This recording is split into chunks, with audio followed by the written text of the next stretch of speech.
Comenzamos capítulo número 6, álgebra vectorial. Aquí ustedes van a aplicar el álgebra de vectores en la solución de problemas geométricos. En realidad no nos dice mucho específicamente el objetivo, aunque sí es claro que tendremos que resolver problemas que involucren álgebra vectorial. Vamos a ver qué tipo de problemas. Primero, vamos a estudiar, al igual que lo es la asignatura de álgebra, herramientas que permitan posteriormente resolver problemas. Esto es un lenguaje matemático igual al álgebra vectorial, no deja de ser álgebra, por lo tanto, operaciones que me permitirán resolver distintos tipos de problemas. Bueno, cantidades escalares y cantidades vectoriales. Definición de segmento dirigido y componentes escalares. Después, concepto de un vector como terna ordenada de números reales. Aquí ya tenemos entonces la manera en la cual lo vamos a escribir. Terna, 3 valores, ordenada, sigue un cierto orden, primero X, luego Y y finalmente Z, de números reales. Módulo de un vector. Vamos a ver cómo calcular el tamaño de un vector. El módulo es el tamaño, la medida. Igualdad entre vectores, vector nulo y unitario, vectores unitarios y J y K, que son en dirección de los ejes X, Y y Z respectivamente. Y después entramos ya con operaciones de vectores. Adición y resta de vectores, adición y sustracción. Después multiplicación, no hay como tal, pero sí hay multiplicación de un vector por un escalar. Hay que especificar qué tipo de multiplicación vamos a hacer. En este caso lo estamos multiplicando por un número al vector. Y las propiedades de estas operaciones, es decir, qué pasa si multiplico yo un vector por un número positivo y mayor a la unidad, negativo y menor a la unidad, etcétera. Producto escalar y sus propiedades, condición de ortogonalidad entre vectores, que es cuando el producto escalar es cero. Esto es parte del producto escalar, ¿sale? Igual a componente escalar y componente vectorial toman como referencia el producto escalar o también llamado producto punto. Bueno, ángulo entre dos vectores también toma como referencia el producto escalar y cosenos directores lo mismo. Todo esto es parte del producto escalar. Así que es una operación importante que entendamos nosotros. Posteriormente, el producto vectorial. Si se dan cuenta, no hay producto como tal, no hay multiplicación como tal entre vectores. Se especifica si es escalar, vectorial o multiplicación de un vector por un escalar. Y vamos a ver cuál es la interpretación geométrica y las propiedades de este producto vectorial. Condición de paralelismo entre vectores. Aquí ya estamos viendo entonces que podemos medir la perpendicularidad u ortogonalidad a través del producto escalar. Y a partir del producto vectorial podemos medir si dos vectores son paralelos. Bueno, además de ello, la aplicación del producto vectorial calculando áreas de paralelogramos. Y finalmente, producto mixto, interpretación geométrica. Sale que sería el volumen de un paralelepípedo.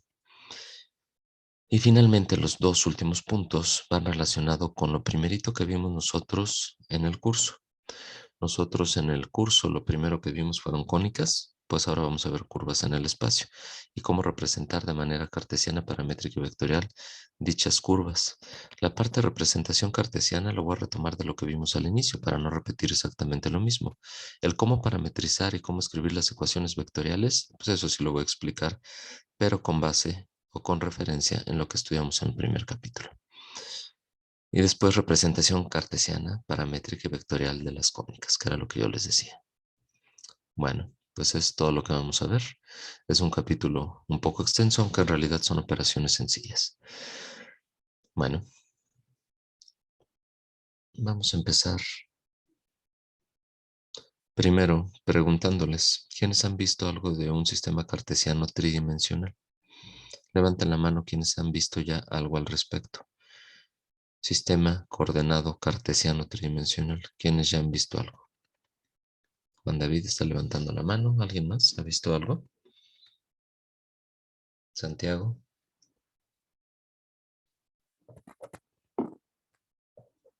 Sergio. Harumi. Marifer. Uriel. Carla.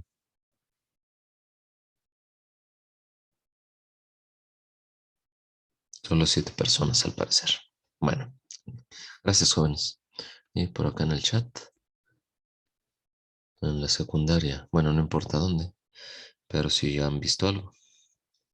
Bueno, Me gustaría empezar preguntándoles qué tipo de sistemas coordenados conocen, sin importar si estamos hablando de cuántas dimensiones, es decir, si son unidimensionales, bidimensionales, tridimensionales, etcétera. ¿Cuántos sistemas de coordenadas conocen? Díganmelos, los nombres.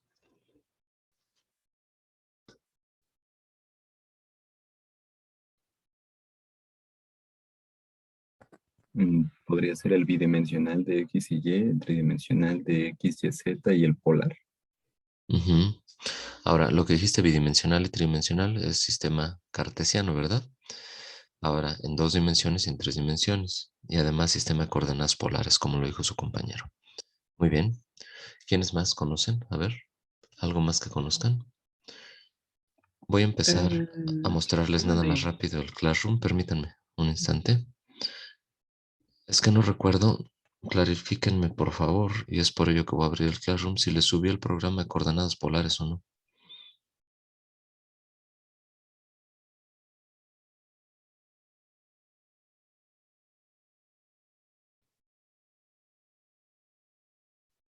Sí, sí se lo subí. Aquí está. Si ustedes abren este archivo, el archivo de polares.exe, van a ver todo lo relacionado con el sistema de coordenadas polares. Cómo medir los puntos, simetría, tipo de curvas especiales en coordenadas polares, cardioides, lemniscatas, rosas de pétalos, las mismas circunferencias, etcétera. Van a ver cómo escribirlas en coordenadas polares. Yo les recomiendo mucho este programa para que ustedes puedan ver un sistema coordenado distinto, ya que ese no lo vamos a estudiar, pero sí es necesario que ustedes lo sepan o lo conozcan. Perdón, y habían abierto micrófono para decir algo más.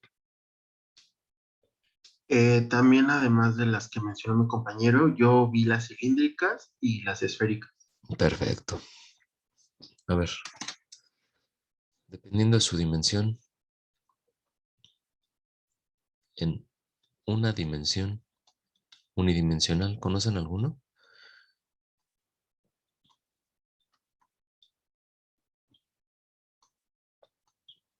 La recta numérica. Perfecto. ¿Y esta para qué nos sirve? ¿Qué es lo que nos permite tener un sistema unidimensional?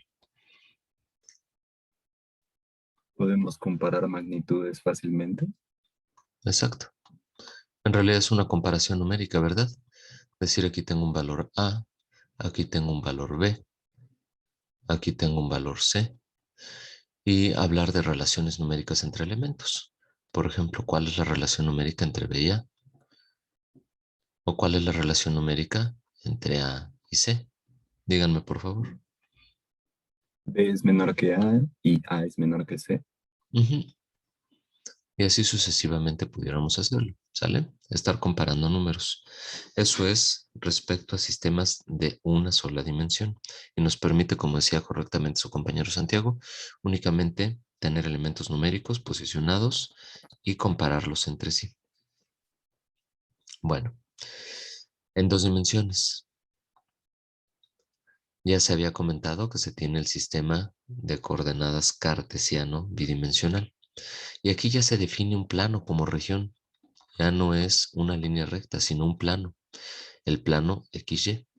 Y este plano, entonces, me permite colocar a mis puntos y dividir a la sección del plano en cuadrantes, en secciones planas también, infinitas también, pero que se llaman cuadrantes, ¿sale?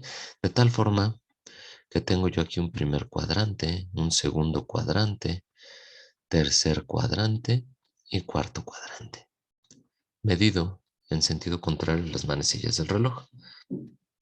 Pero además de poder medir puntos, yo puedo también referenciar elementos geométricos ya, porque tengo una región plana. Y entonces yo ya puedo estudiar las cónicas, puedo estudiar curvas en general, la línea recta, puedo estudiar cualquier elemento en el plano, pero siguen siendo elementos planos. Por eso se conoce como sistemas en dos dimensiones. Habían comentado también que además del sistema de coordenadas cartesiano,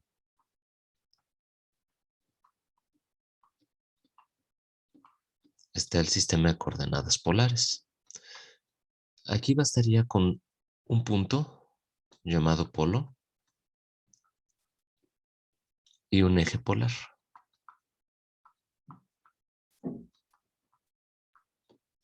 Basta eso para definir el sistema de coordenadas polares. Ahora, para que se vea que es en 2 dimensiones, pues también alguien puede colocar aquí al eje copolar. Les digo, basta nada más con lo primerito que se hizo para definir el sistema de coordenadas polares. Este eje copolar, algunos autores lo citan como la recta a 90 grados, θ igual a pi medios, sabiendo que los valores angulares se miden desde la parte positiva del eje polar. Por lo tanto, un punto se mide respecto de la distancia al polo y la medida angular θ. Un punto se mide con las coordenadas r, θ, mientras que un punto en sistema de coordenadas cartesiano se mide de manera ordenada como un par ordenado, primero x y luego y. Ahora, en 3 dimensiones,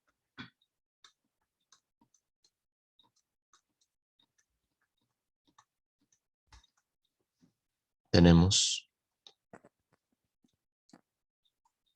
al sistema de coordenadas cartesiano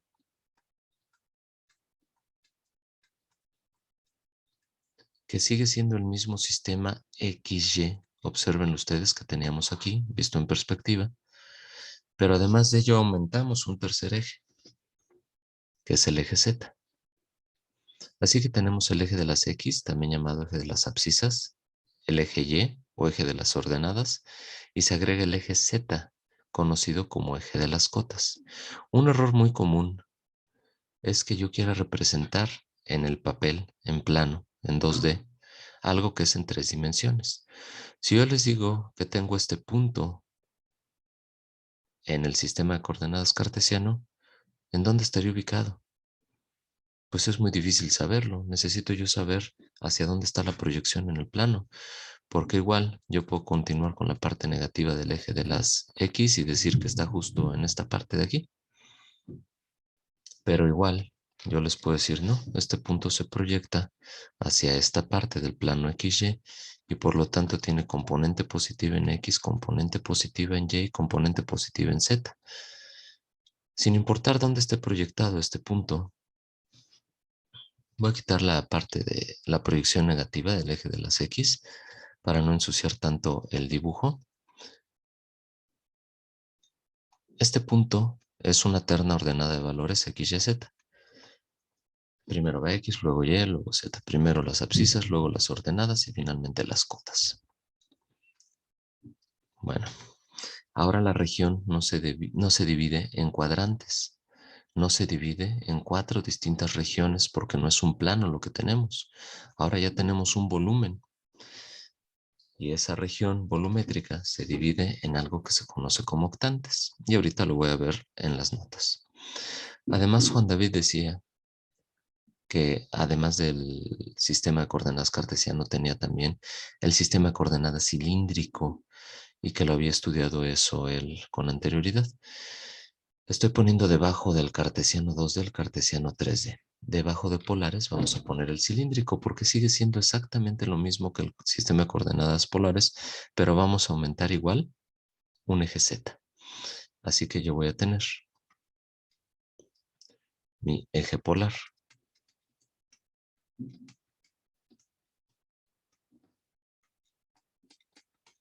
Mi eje copolar, o también llamado recta 90 grados, θ igual a pi medios. Y voy a tener, perdón, se me fue medio chueco el eje Z, un eje de las zetas. De tal forma que una medida en este sistema de coordenadas de un punto cualquiera está dado por su proyección hacia este plano, si latino, ¿verdad? Midiendo la distancia R, que lo voy a poner de este lado, el ángulo θ, que se sigue midiendo respecto al eje polar, y una altura Z. De tal forma que un punto En este sistema se representa por una terna de valores R, teta, Z. La medida respecto al polo, el ángulo medido respecto a la parte positiva del eje polar y una cota Z. Este se llama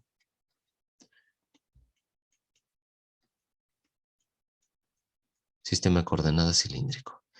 ¿Y por qué se conoce como cilíndrico? En el plano, un radio y un ángulo me describen una circunferencia. Si a esa circunferencia yo le doy altura, pues entonces lo que vamos a tener es de una circunferencia medida en este plano. Si yo le doy una altura z cualquiera, pues entonces lo que voy a tener, perdón, no me completa esto, voy a tener un cilindro. Por eso es que se le conoce como sistema de coordenadas cilíndrico. ¿Sale? Y finalmente,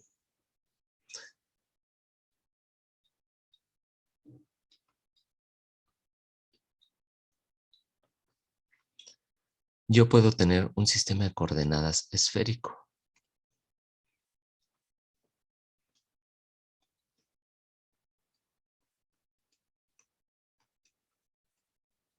Estoy colocando, si se dan cuenta, la misma manera de representar que en un sistema de coordenadas cartesiano.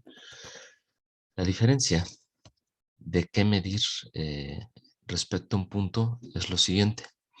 Primero, el punto requiere una medida respecto del origen coordenado, lo cual vamos a llamarlo ρ, que es esta misma R o radio, pero en griego. Después, necesitamos nosotros de esta proyección hacia el plano, medido respecto del origen de coordenadas, también lo voy a poner de manera punteada, de esta proyección entonces que tenemos aquí, necesitamos un ángulo teta, medido respecto a la parte positiva del eje de las X. Y finalmente tenemos una medida angular también, medida respecto a la parte del eje de las Z llamada phi. De tal forma que un punto en coordenadas esféricas es la medida respecto del origen coordenado, la medida angular respecto del eje de las X y la medida angular respecto del eje de las Z. Y esto se le conoce como un sistema de coordenadas esférico. ¿Por qué esférico? Porque si yo mantengo el mismo radio, ρ, a lo largo de todo este sistema y lo roto en dirección de todas partes, pues entonces lo que se va a formar es un volumen esférico. Y es por eso que se conoce como sistema de coordenadas esférico a este último. Y José, estás levantando la mano. ¿Existe un sistema de 4 dimensiones? No, los que tienen representación geométrica llegan hasta 3 dimensiones, porque más allá de la tercera dimensión, que es donde nosotros estamos físicamente, un volumen en el cual nosotros nos desplazamos, que es el mundo que nosotros conocemos, que tiene 3 dimensiones, pues más allá no tiene representación geométrica. Ahora, sí existen sistemas multidimensionales. Estos sistemas multidimensionales pueden tener las componentes que tú quieras, y es muy buena tu pregunta. Imagínate que yo o ustedes mismos están midiendo la temperatura dentro de su hogar. Entonces tienen, esto lo voy a hacer en otro color, tienen un espacio tridimensional que es su casa. Dentro de su casa ustedes pueden medir la posición de un punto cualquiera. Pero de este punto de análisis, ustedes van a medir la posición. Pero además de ello, ustedes dicen, a mí me interesa medir la temperatura. Pues entonces agrego una cuarta dimensión. Y ya tengo un sistema de 4 dimensiones. Ahora, ¿dónde pongo el origen de coordenadas dentro de mi casa?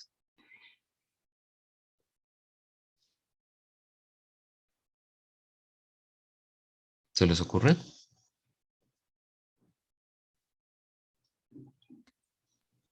¿Podría ser en una esquina? Sí, puede ser en una esquina. Puede ser en el centro. Puede ser, por ejemplo, en el centro del techo.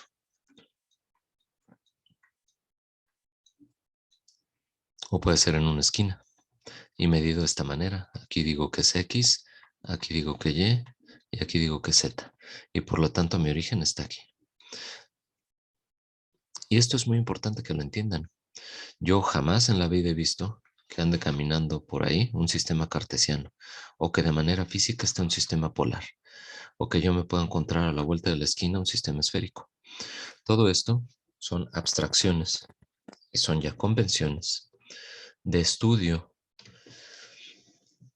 que nosotros hemos hecho a lo largo de mucho tiempo como humanidad, es decir, qué es lo que necesitamos nosotros para pues poder medir un elemento, poder saber cuál es su posición, su velocidad, su temperatura, etcétera. Tampoco he visto yo un número que ande flotando por ahí, sin embargo, sabemos contar y hemos utilizado los sistemas de numeración para muchas cosas, es decir, son abstracciones matemáticas que después se convierten en convenciones que utilizamos nosotros de manera común para realizar ciertas actividades. Y en este caso es muy importante saber que es totalmente arbitraria la utilización de un sistema coordenado y el saber cómo lo ubico, cómo lo mido y qué es lo que voy a hacer con dicho sistema. ¿Sale? Así que esto es un elemento matemático de estudio que es de uso arbitrario. A su compañero le gustó en una de las esquinas, pero pueden decir, yo tengo 8 esquinas. ¿En cuál esquina? O bien alguien puede decir, lo quiero en el centro del techo, en el centro del piso, lo quiero sobre una pared, etc. Esto es totalmente arbitrario. Ahora, la manera en la cual ustedes van a estar estudiando este sistema cartesiano tridimensional es esta manera de representar X y Y formando un plano en perspectiva y Z de manera vertical hacia arriba. ¿Están llevando alguna materia de AutoCAD, de representación gráfica o no? No, maestro. ¿Perdón? No, profesor. ¿No? Ok. ¿Y van a ver alguna materia así ustedes? ¿O qué es lo que van a ver respecto a alguna paquetería? Creo que es en los próximos semestres. Voy a buscar ahorita en un ratito más su plan de estudio. Ustedes son eléctricos, ¿verdad? Así es. Sí, Bueno, voy a buscar en su plan de estudios a ver si encuentro eh, alguna asignatura. Antes llevábamos una que se llamaba análisis gráfico y que estudiamos AutoCAD. A ver, les voy a abrir el proyecto que estoy haciendo de Tenochtitlán, el que ustedes han visto en la web, para que ustedes vean cuál es la diferencia del sistema que nosotros vamos a estar estudiando, que es cartesiano tridimensional, respecto a cómo se representa en la computadora.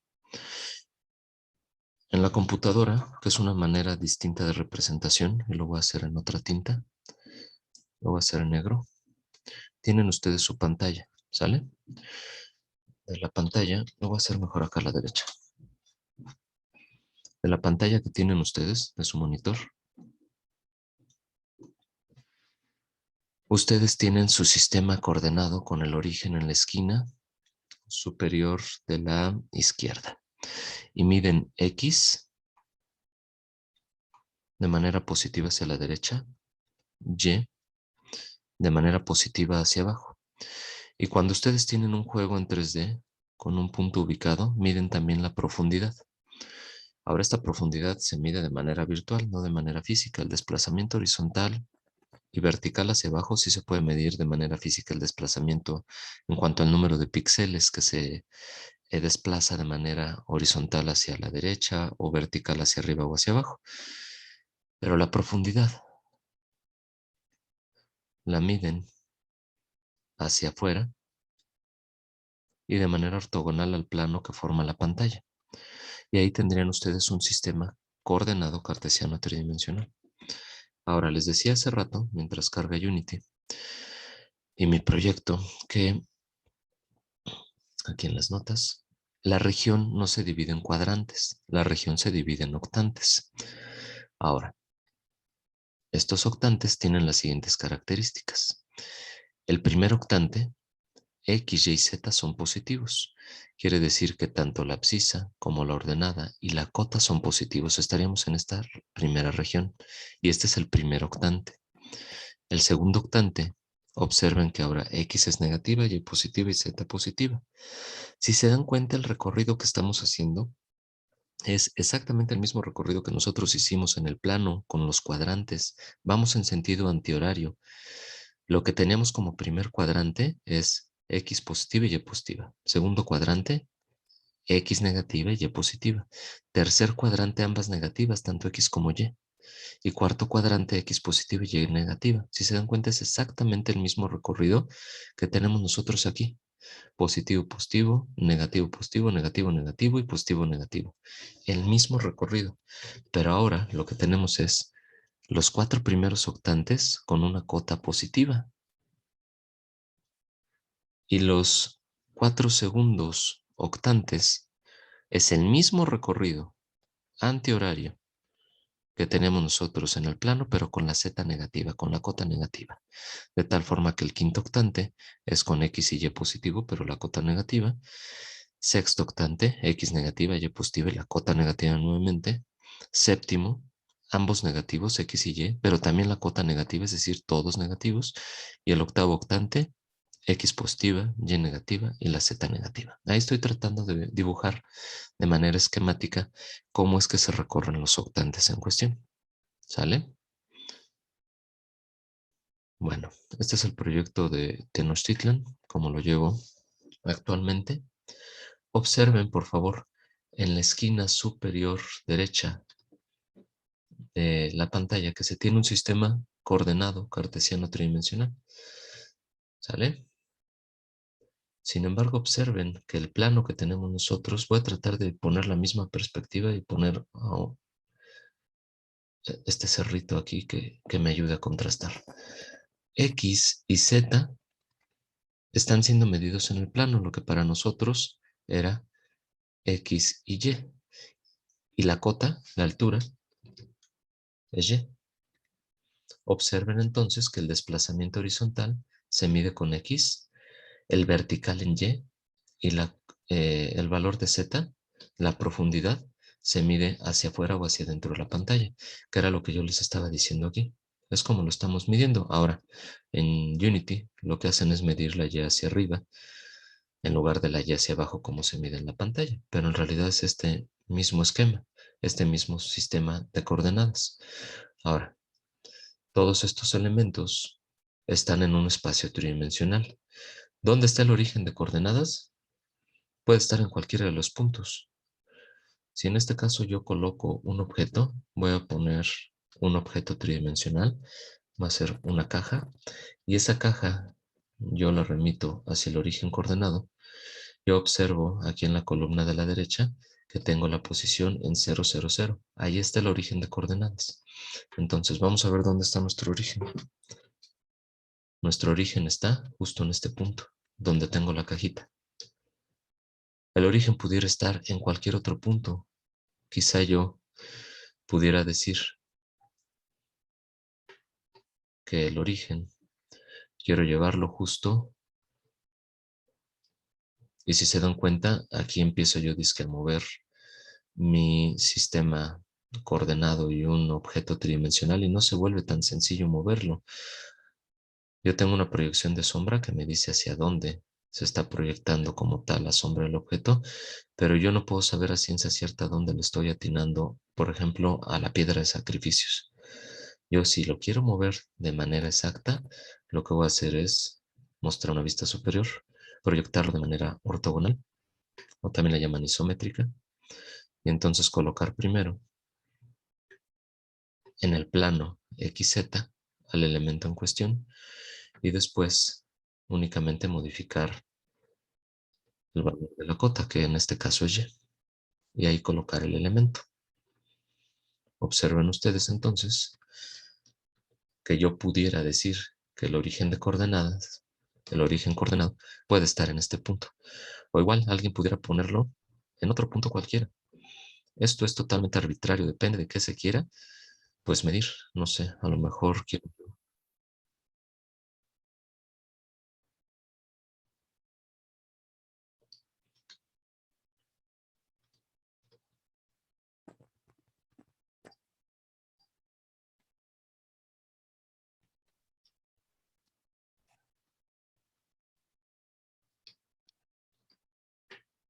Me dicen si me dejan de escuchar. Dice esto que está quedando sin recursos. No sé si sea cierto o no. Quizá entre estas dos pirámides y con una altura similar a la que tuviera un ser humano en cuanto a su cabeza. Ahí que esté el origen de coordenadas. En fin, cada quien puede poner el origen coordenado de un sistema, en este caso cartesiano tridimensional, de distinta manera. Observen entonces nada más que la manera de medirlo es un poquito diferente. X de manera horizontal, aquí está, Y de manera vertical y Z es la profundidad. En este caso ahorita sería hacia el lado opuesto de la plaza y no lo estoy viendo. Ahí está. ¿Sale? Bueno, es una distinta forma de medirlo, pero se utiliza un sistema coordenado cartesiano tridimensional para medir los objetos en un espacio de 3 dimensiones. Vale, regresamos hacia nuestras notas. Ahora, ¿cómo medir matemáticamente lo que nosotros estemos estudiando? Se puede medir con magnitudes nada más, lo cual conocemos como cantidades escalares, o de manera vectorial. A ver, si ustedes se suben a una báscula, les arroja una cantidad escalar o vectorial. Escalar. Es un número, ¿verdad? ¿Y qué es lo que les mide? La masa, Ajá.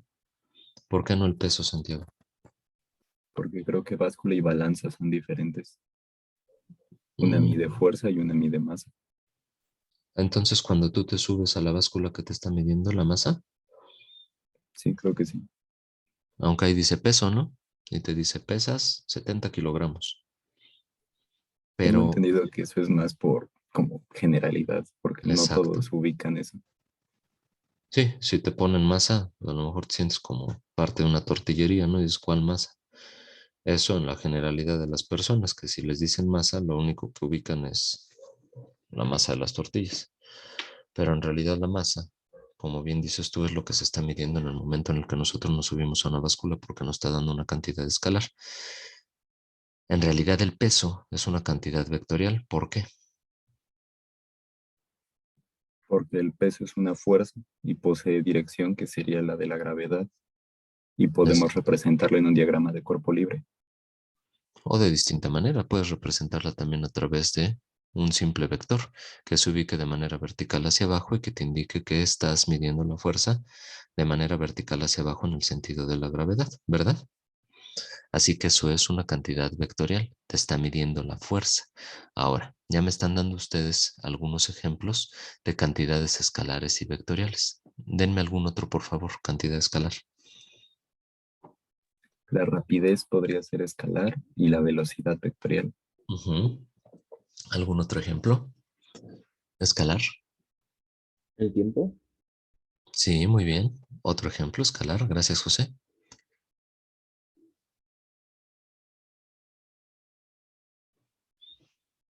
¿Se acabaron los elementos escalares que tienen ustedes de uso común en su vida cotidiana? A ver, piensen.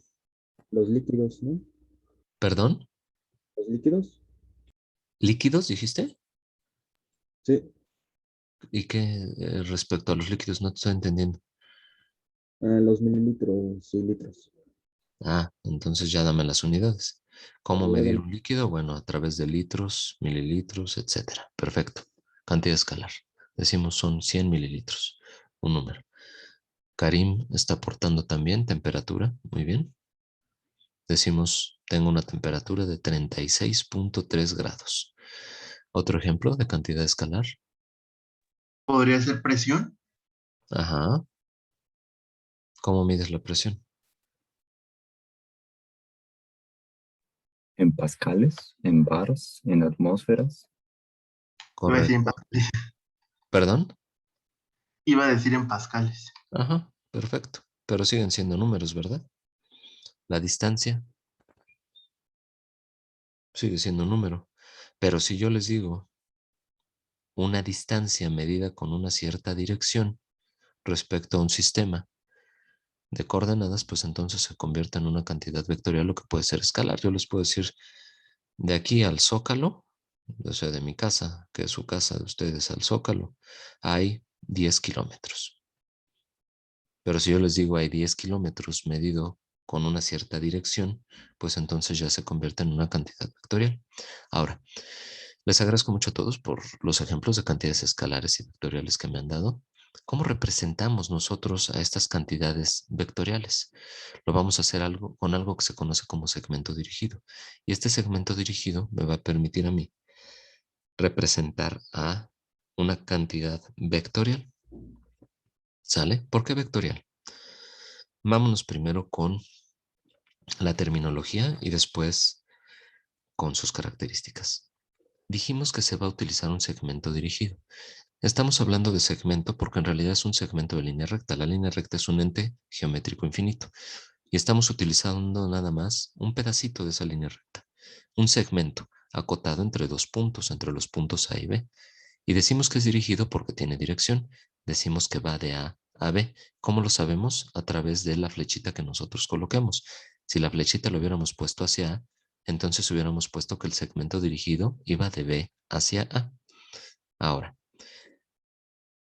dice que es un segmento dirigido, que es un pedazo de línea recta y que tiene dirección. Esto está acotado, dijimos, entre dos puntos. ¿Cómo calcular el valor del segmento dirigido? Entonces aquí ya entramos a la parte algebraica. Si tenemos un punto B con tres coordenadas distintas, recuerden que es X, Y y Z. Y lo mismo para el punto A con una terna ordenada de valores que me representa la posición de este punto. Para Y, X, Y y Z lo mismo, ¿sale?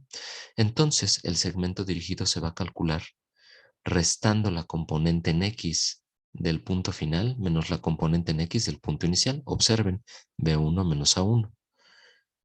Para Y lo mismo, las componentes en Y se van a restar del punto final menos el punto inicial, B2 menos A2.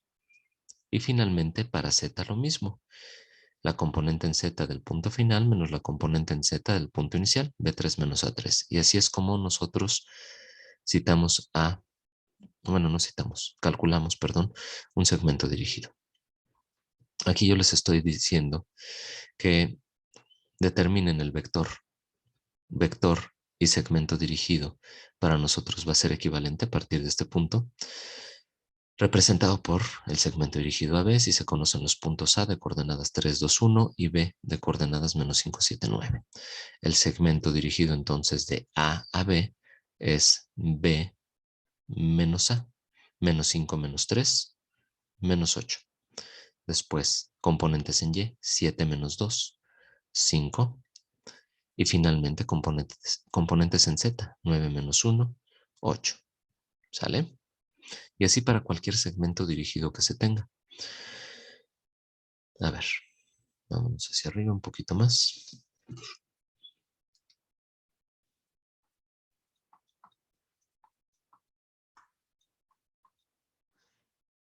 Y ojo, nosotros si ponemos un igual después de una letra, estamos hablando de vectores de posición. Es un concepto que vamos a ver a continuación. O también podrían colocarlo como un punto con las mismas coordenadas.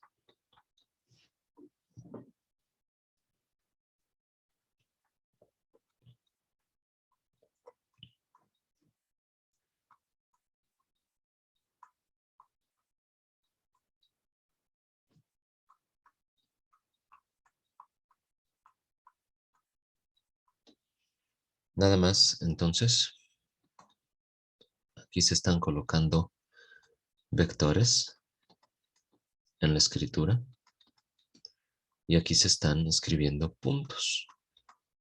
Y yo les voy a pedir respeten la forma de escribirlo y si ustedes ponen iguales a puntos, les empiezo a bajar décimas.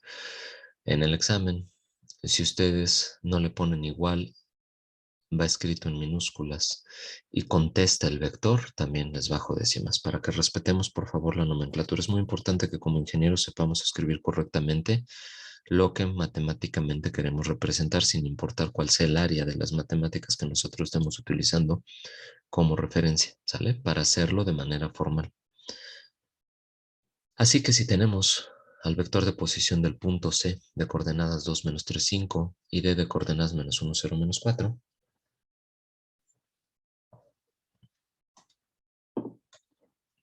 obtener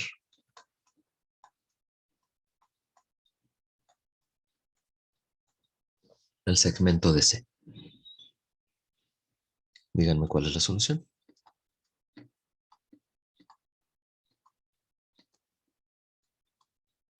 El segmento DC, entonces C sería el punto final, ¿no? Sí, este es el punto final, muy bien. Y este es el punto inicial. Y es el punto final menos el punto inicial, es lo que dijimos, ¿verdad? Esto sería, viéndolo de manera vectorial, C menos D. Y entonces sería igual C, 2 menos 3, 5 menos D, que es menos 1, 0, menos 4. Y entonces, si se dan cuenta que ya lo estamos viendo como operación vectorial, vamos a restar dos vectores. Quienes no lo hayan visto, es muy sencillo. Se resta primer elemento con primero, segundo con segundo y tercero con tercero. Ya que estamos hablando que en la primera posición son X, pues puedo restar nada más X con X. En la segunda es Y, pues puedo restar nada más Y con Y. Y en la tercera es Z, pues nada más puedo restar Z con Z. Así que por eso lo hago elemento a elemento en la misma posición, la operación que me están indicando, que es una resta. ¿Cuál es el resultado? Sería 3 menos 3 y 9. Correcto. 3 menos 3 y 9. ¿Dudas? Así es como vamos a estar calculando los segmentos dirigidos. Yo sí tengo una duda. Sí, dime, José. Con respecto a DC, ¿cómo se puede determinar exactamente cuál es el que resta? Porque aquí yo me perdí. Siempre es el inicial para escribir el segmento, que era lo que tenía, y el final, ¿sale? Así vamos a escribir nosotros nuestros segmentos dirigidos. Si decimos el segmento que va de P a Q, quiere decir que inicias en P y terminas en Q. Ahora, para hacer el cálculo, voy a utilizar este mismo, aquí grandote, para no estar escribiendo en el mismo. Siempre va a ser el final menos el inicial. Así que va a ser Q menos P. Siempre es en ese mismo orden. El final menos el inicial. Para hacer el cálculo del segmento dirigido. Ok, ya me quedó claro. Gracias. De nada. ¿Más dudas?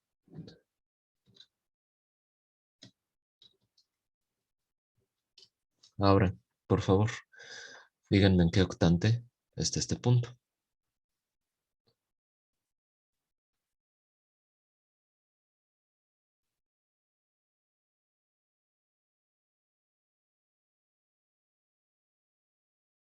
¿En el cuarto? Cuarto octante. Sí, muy bien. ¿Cómo saber el octante? Primero cancelen Z, dibújenlo en un plano. Positiva X, negativa Y. 1, 2, 3, 4. Y después nada más nos fijamos en Z. Si es positiva, pues está en el cuarto. Si es negativa, está en el octavo. Le sumamos 4. Así que está en el cuarto octante. Perfecto. ¿Y en qué octante está este punto?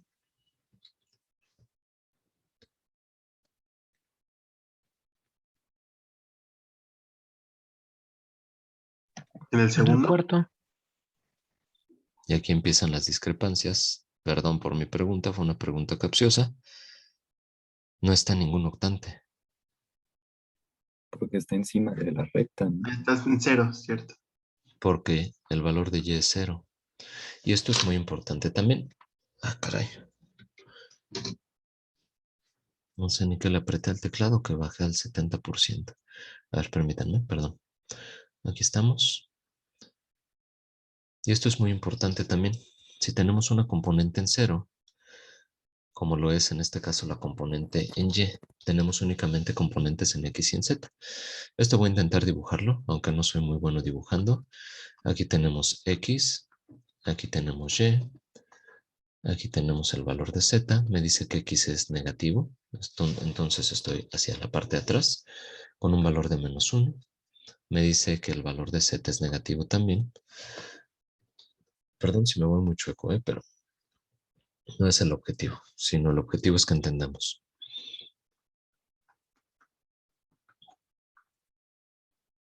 Dice que este punto P tiene coordenadas -1, 0, -4. Ahora, imagínense si yo lo dibujo así.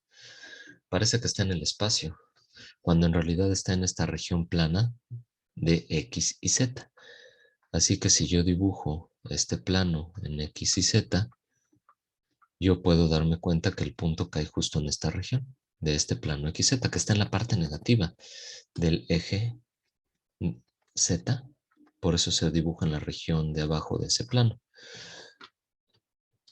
¿Sale? Entonces, cuando tenga una componente en 0, no estoy en los octantes, estoy en los planos. A ver, ahí va otro ejemplo, ¿sale? Ya fuera de este ejercicio. Pero esto se los pongo yo, aunque no viene en el temario como tal que lo estudiemos, pero sí para que vayamos tomando práctica. Con una componente en 0 estamos hablando de planos. Entonces, les voy a dar distintos ejemplos. El punto A de coordenadas -2, 4, 0. ¿Dónde está este punto A?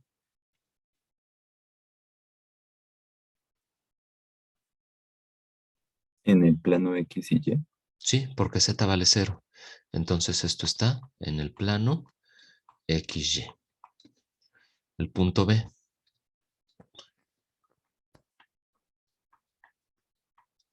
Esto ya lo habíamos visto, ¿verdad? Lo acabamos de ver. ¿En qué plano dijimos que está? Y Z. Recuerden, X, Y y Z. El valor que es 0 anula la componente y el plano que queda es el de las variables que es diferente de 0. ¿Sale? Y finalmente, el punto de coordenadas C.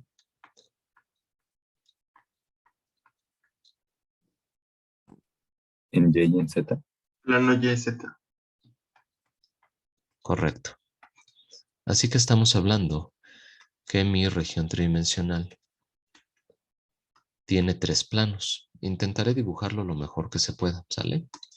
Y mil disculpas si esto no ocurre así. Trataré de irles generando material en 3D Studio Max y en Unity para que ustedes lo vean en clases próximas. Ah, caray, un refresco. A ver. ¿Dónde estamos? Este plano que estoy dibujando aquí en negro es el plano XY. Ahora, en color naranja, voy a ver con el plano XZ.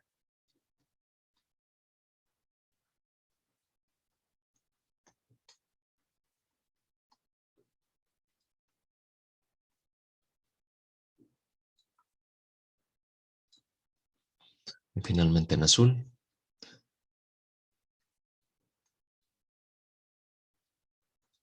voy a ver con el plano YZ.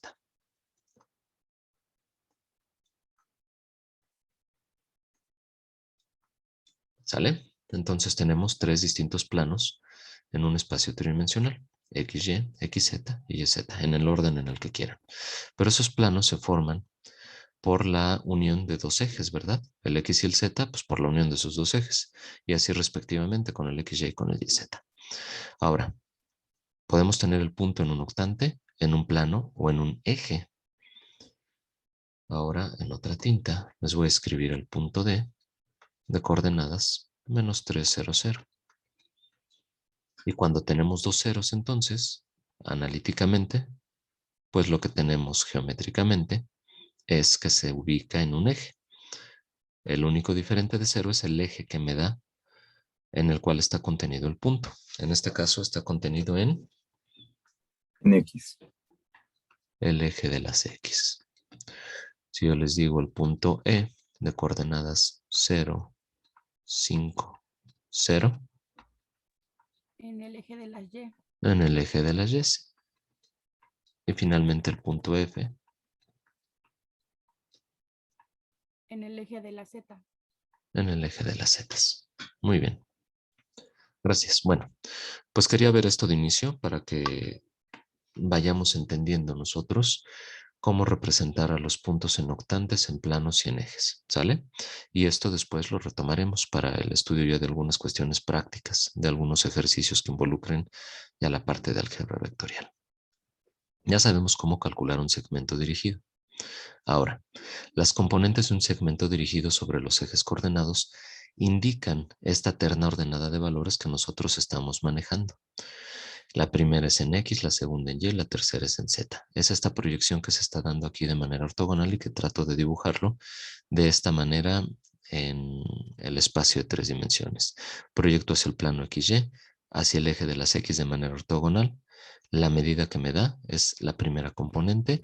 Hacia el eje de las Y proyectado de manera ortogonal es la segunda medida o el segundo número. Y proyectado de manera ortogonal desde el punto hacia el eje de las Z, pues el tercer valor, el valor de las cotas en la terna ordenada de valores. ¿Sale? Y estoy llamando terna ordenada de valores porque son 3 números ordenados, primero en X, luego en Y y luego en Z. Y así es como vamos a representar nosotros a un vector cualquiera. Ahora, había dicho hace rato que un punto puede ser representado a través de su vector de posición. Un punto cualquiera de coordenadas A1, A2, A3 puede ser representado a través del vector de posición con las mismas componentes A1, A2, A3. Lo único que hacemos es cambiar la notación de punto por vector y a esto lo conocemos como vector de posición y es un vector que va del origen hacia el punto. Si nosotros aplicamos el mismo concepto de segmento dirigido, si yo digo que voy del origen coordenado hacia el punto A, esto sería el punto A menos el origen de coordenadas. Si el punto A tiene componentes a X, a Y y a Z y le resto lo que vale el origen de coordenadas, que es 0, 0, 0, pues entonces estarán de acuerdo conmigo que se siguen conservando las componentes del punto a X, a Y y a Z. Por lo tanto, el vector de posición de un punto sigue siendo el mismo punto, pero escrito como vector. Es por ello que aquí pudimos escribir al punto C como su vector de posición y al punto D como su vector de posición. Observen que los puntos los vamos a escribir en mayúscula y los vectores de posición en minúscula con una testa y con un igual. ¿Sale? Y ese es el concepto de vector de posición, un vector que va del origen de coordenadas hacia el punto en cuestión. Ahora, se pueden escribir de dos distintas maneras a los vectores, como terna ordenada de números reales, que ya lo vimos, y en su forma trinómica, que toma como base a los vectores unitarios I, J y K. Y no lo tengo aquí dibujado, así que lo voy a explicar. Sobre un mismo sistema de coordenadas,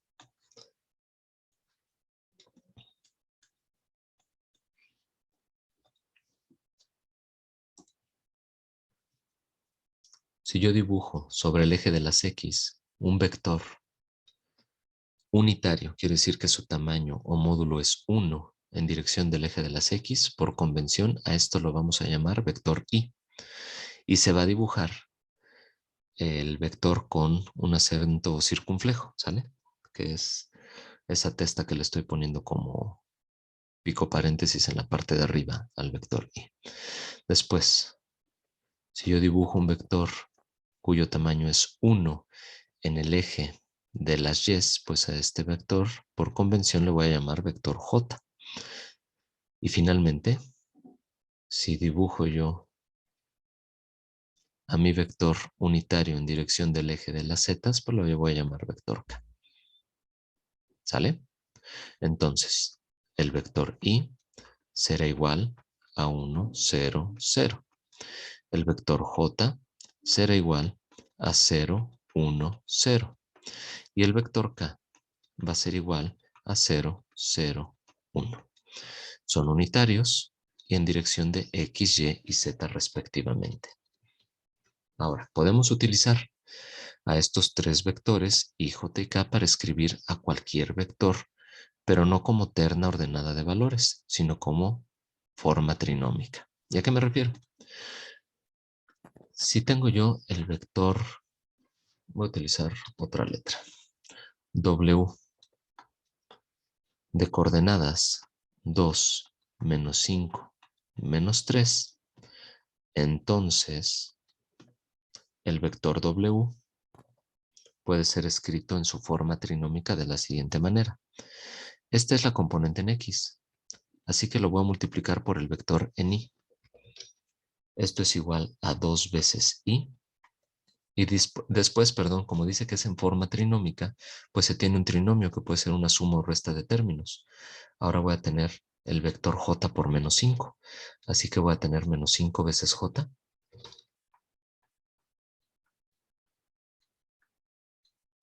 Y finalmente, la posición en Z que vale menos 3 por el vector K. Menos 3 veces K. Y es la misma manera de escribir a un vector. Esto como terna ordenada.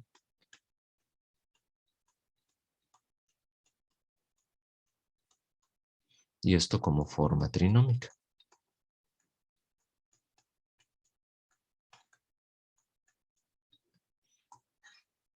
¿Dudas hasta aquí? Sí, maestro, yo tengo una. Dime. Entonces, ¿se podría decir que todo punto, sin importar si está en una recta o en dos dimensiones o en tres dimensiones, puede contar con sus tres componentes, solo que las tendría en cero? Sí, de hecho, todo lo que estudiaron ustedes en el plano Santiago tenía la cota igual con 0. Es decir, pudo haber sido representado de forma tridimensional, pero siempre z era igual con 0. Por lo tanto, se descarta el valor de z y se quedan con 2 dimensiones, pero puede ser representado en 3 dimensiones sin problema alguno. Igual, es muy buena tu observación porque dijiste como una recta también. La recta la vamos a estudiar nosotros en el espacio de 3 dimensiones. Ustedes ya lo vieron con anterioridad en el bachillerato en 2 dimensiones. Ahora lo vamos a ver en 3 dimensiones nosotros aquí en este curso. ¿Sale? De acuerdo, maestro. Gracias. Gracias a ti. ¿Alguna otra duda? Vectores unitarios y J y K. Los planos. Cómo están contenidos los puntos en ejes. Vector de posición. Forma de escritura. Esto que parece muy sencillo es la base de todo y lo vamos a estar manejando con muchísima frecuencia. Así que vayan, por favor, repasando esto siempre que tengan ustedes alguna duda. Vuelvan a ver este video porque les va a servir como referencia para todo lo que vamos a ver después. Si yo les digo, si se tiene un vector de posición, un vector que va del origen hacia el punto en cuestión. Si se les da un ejercicio en forma trinómica, saber que lo pueden transformar a terna ordenada de valores y trabajarlo con las operaciones correspondientes. Y así sucesivamente con todo lo que veamos en esta clase. Lo siguiente es, ¿cuánto mide desde el punto inicial hasta el punto final nuestro vector? Voy a utilizar este mismo esquema. Lo voy a copiar hacia las notas para definir rápidamente cómo calculamos nosotros el módulo de un vector.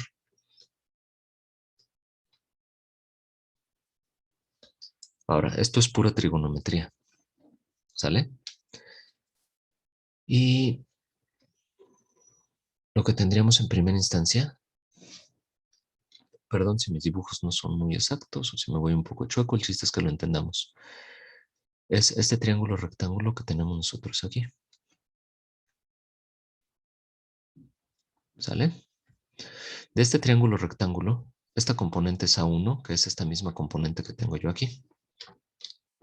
Así que, por simplicidad, voy a dibujar A1, A2 que lo tengo también aquí, y este valor que lo desconozco, que voy a llamar X, el valor de la hipotenusa, ¿sale? Entonces, en mi triángulo tengo A1, A2 y X. Si aplicamos teorema de Pitágoras, díganme, ¿qué queda?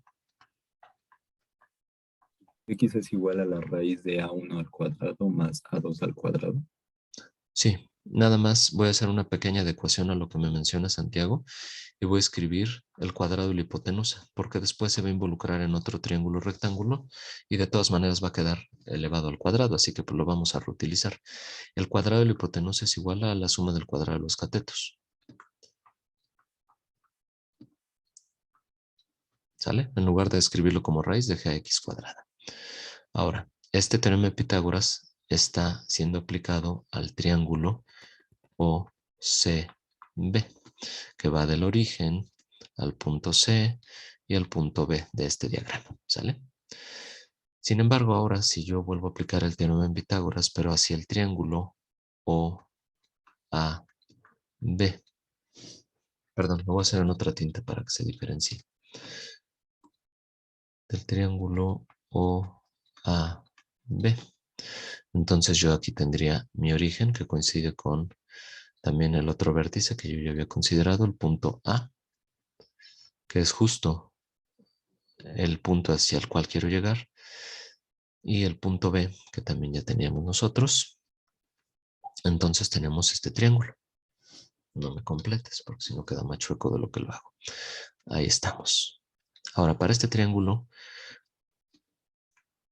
¿están de acuerdo que si el segmento de manera vertical que va de A a B se mide de manera ortogonal respecto del plano que tenemos nosotros donde se ubica el segmento X, pues entonces el ángulo recto estará justo en el vértice D? Si aplicamos nuevamente el teorema de Pitágoras, ¿qué nos queda? El vector A sería, bueno, el vector A cuadrada sería igual a X cuadrada más A3 al cuadrado. Aquí nada más, sí, una acotación respecto a cómo lo dijiste. Un vector no lo podemos elevar al cuadrado.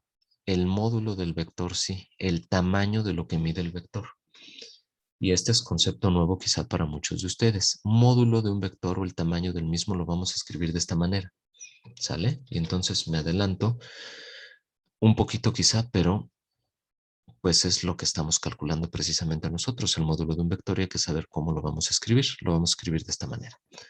Y era lo que decía su compañero Santiago. El módulo del vector A elevado al cuadrado va a ser igual a la suma del cuadrado de los catetos. Uno de ellos es x cuadrada y el otro es A3 elevado al cuadrado.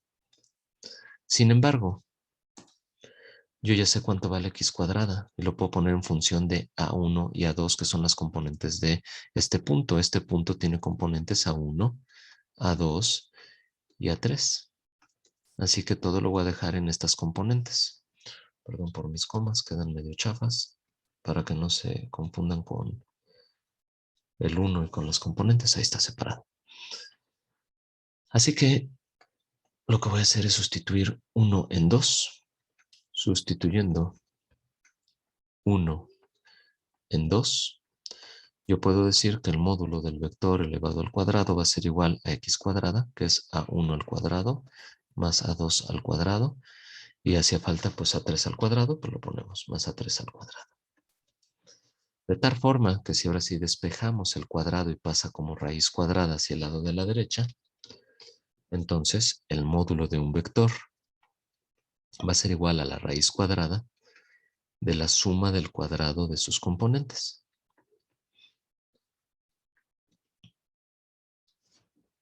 Esto lo hago un poquito más para arriba. Ahí estamos. Y a esto se le conoce como módulo de un vector.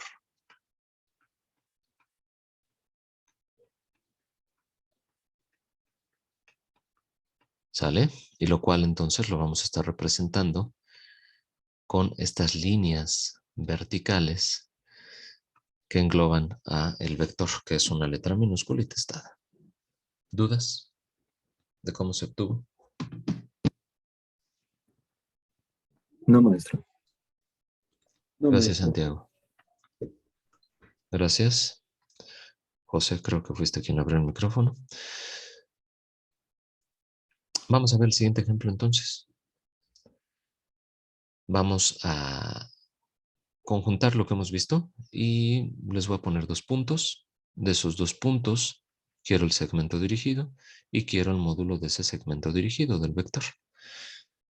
Entonces, si tengo un vector A que es igual al segmento dirigido que va de B a C y el punto B es el punto de coordenadas 2, 4, 6 y además de ello el punto C es de coordenadas 8, menos 3 y 5.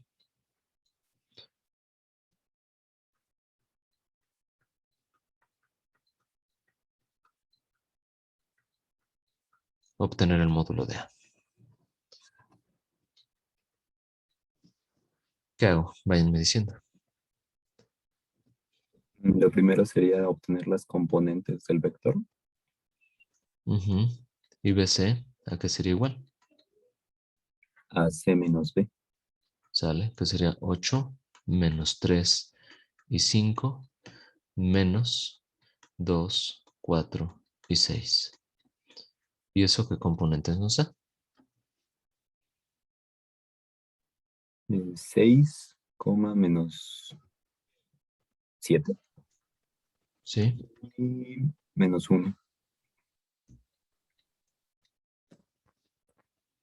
Ahora, esas son las componentes del segmento dirigido que va a representar a mi vector A. Por lo tanto, el vector A tiene esas componentes del segmento BC, que es lo que nos dicen en el ejercicio, 6 menos 7 menos 1. Perdón si los números no quedan muy bonitos, pero pues me lo acabo de inventar al vuelo el ejercicio. Y el módulo del vector A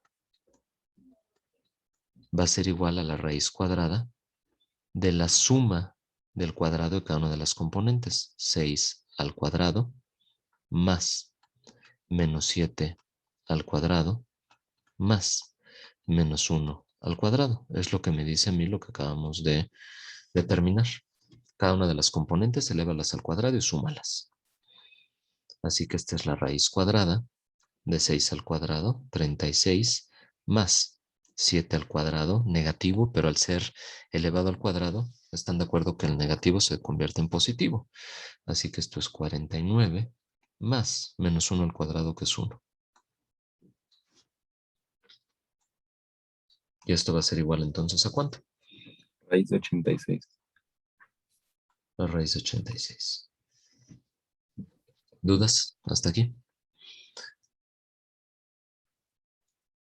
No, maestro. No, maestro. Gracias. Gracias, Santiago. Gracias, José. Ahora, siempre que demos nosotros la medida de un vector, si no se especifican unidades, pues entonces hay que decir que son unidades lineales, porque eso es lo que estamos midiendo. Si fueran medido en centímetros, pues diríamos centímetros. Si no se especifica, son unidades lineales. Y siempre hay que especificarlo. Bueno, así es como vamos a estar calculando el módulo de un vector. Ahora, si nosotros... Ahorita me regreso hacia este ejercicio, ¿sale? Bueno, dos vectores son iguales y esto es importante antes de regresarme hacia el otro ejercicio que estaba proponiendo. Dos vectores o más son iguales y tienen la misma magnitud y dirección, ¿sale? Y sentido, además, aquí hay que agregar. Y ahorita vamos a ver cuál es la magnitud, es el módulo, la dirección es el ángulo que forma respecto de los tres ejes coordenados y el sentido es si va de B a C o de C a B, de D a E o de E a D, etc. Bueno, un vector no se altera si se mueve paralelamente a sí mismo como se muestra en la figura. Aquí decimos que el segmento de O a A, que es del origen hacia el punto A, sigue siendo exactamente el mismo que B a C, que D a E, y que el segmento que va de F a G son exactamente los mismos vectores. Así que, sin importar qué puntos inicial y final se tomen como referencia, lo importante es que todos tengan la misma magnitud, dirección y sentido. ¿Cuál es el vector de B a C? ¿Cuánto es C menos B? ¿O cuánto es el vector de D a E, E menos D? ¿O cuánto vale FG, es decir, G menos F? ¿Cuánto vale? No sé exactamente, pero todos deben ser iguales. Aquí está, 3,3,3. Porque es el inicial, que es el origen, menos, y el final, que es A, es final menos inicial, 3 menos 0, 3 menos 0 y 3 menos 0. Pero esto no les dije el primero porque si no, el cálculo era muy sencillo. Así que todos deben valer 3,3,3. Vamos a ver si es cierto. 1 menos menos 2. 1 más 2, 3. 0 menos menos 3, 3. Y 5 menos 2, 3. Pues sí, 3,3,3. 4 menos 1, 3. 1 menos menos 2. 1 más 2, 3. Y 1 menos menos 2, 1 más 2, 3. Y lo mismo para este, 5 menos 2, 3, 7 menos 4, 3 y 0 menos menos 3, 3. Todos valen 3,3,3.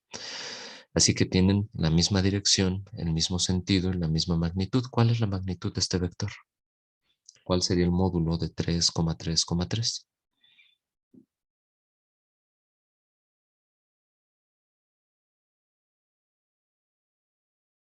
Raíz de 27. Ajá, muy bien. Raíz de 27 y racionalizado.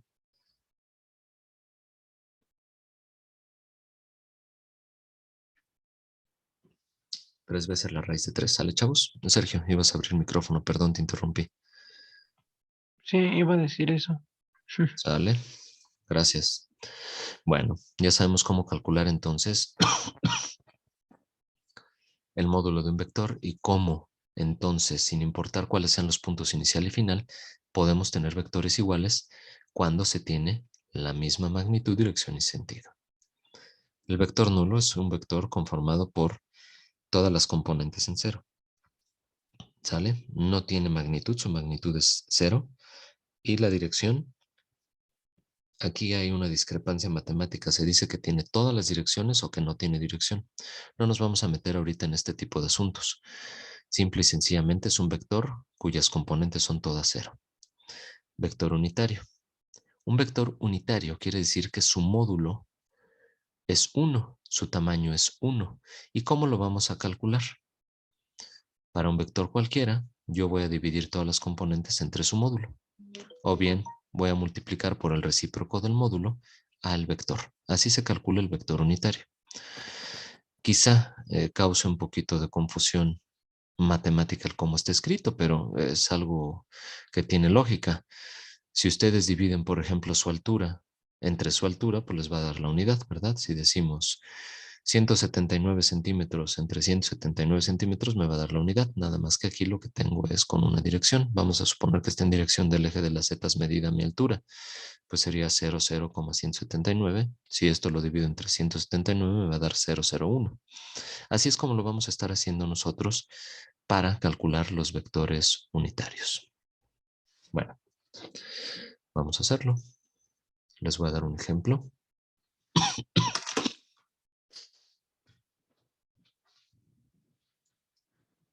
Siguiente ejercicio va a decir lo siguiente: calcular el vector A unitario si el vector A es igual, dejen pienso en un numerito que me dé algo exacto. Menos 3,1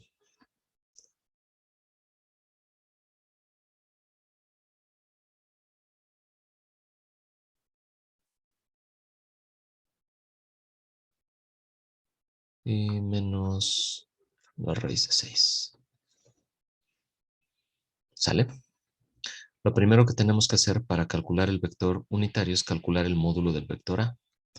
El módulo del vector A, ¿cuánto va a valer? ¿La raíz cuadrada de quién? De 9 Ajá. más 1 más menos 6. No, más 6. Siempre van a ser positivos. Porque está elevado al cuadrado.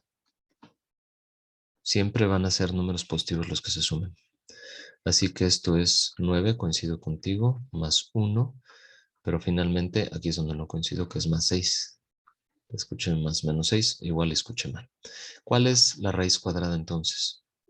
Raíz de 16, que es 4. 4, ¿verdad? Perfecto. Por lo tanto, el vector unitario de A va a ser igual a 1 entre el módulo de A por el vector menos 3, 1 menos raíz de 6. Y si nosotros multiplicamos el escalar por cada una de las componentes, podemos escribir también el vector como una terna ordenada de valores sin un número que lo multiplique por la parte de afuera. Son equivalentes, ¿eh? Desde aquí está bien y para mí esto es correcto. O si alguien también quiere decir esto es menos 3 cuartos, Voy a multiplicar un cuarto por cada componente, coma, un cuarto, coma, menos raíz de 6 sobre 4. Es correcto también. ¿Dudas?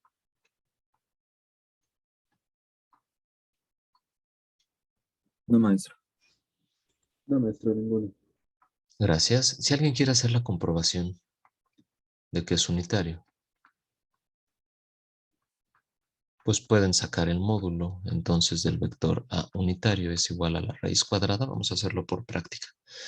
De menos 3 cuartos elevado al cuadrado. ¿Cuánto vale menos 3 cuartos al cuadrado?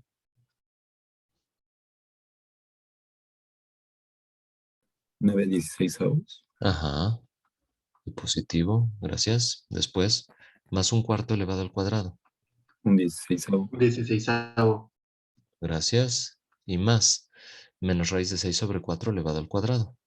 6/16. Así es. Y positivo también. Recuerden, siempre van a ser números positivos los que se van a sumar, porque están elevados al cuadrado. ¿Y cuánto les da 9/16 más un 16avo más 6/16? 16/16. Y eso da la unidad, ¿verdad? Y la raíz de 1 es 1. Correcto. Pues entonces sí es cierto que cuando nosotros dividimos o bien multiplicamos por el recíproco del módulo a un vector, se obtiene el vector unitario. ¿Dudas?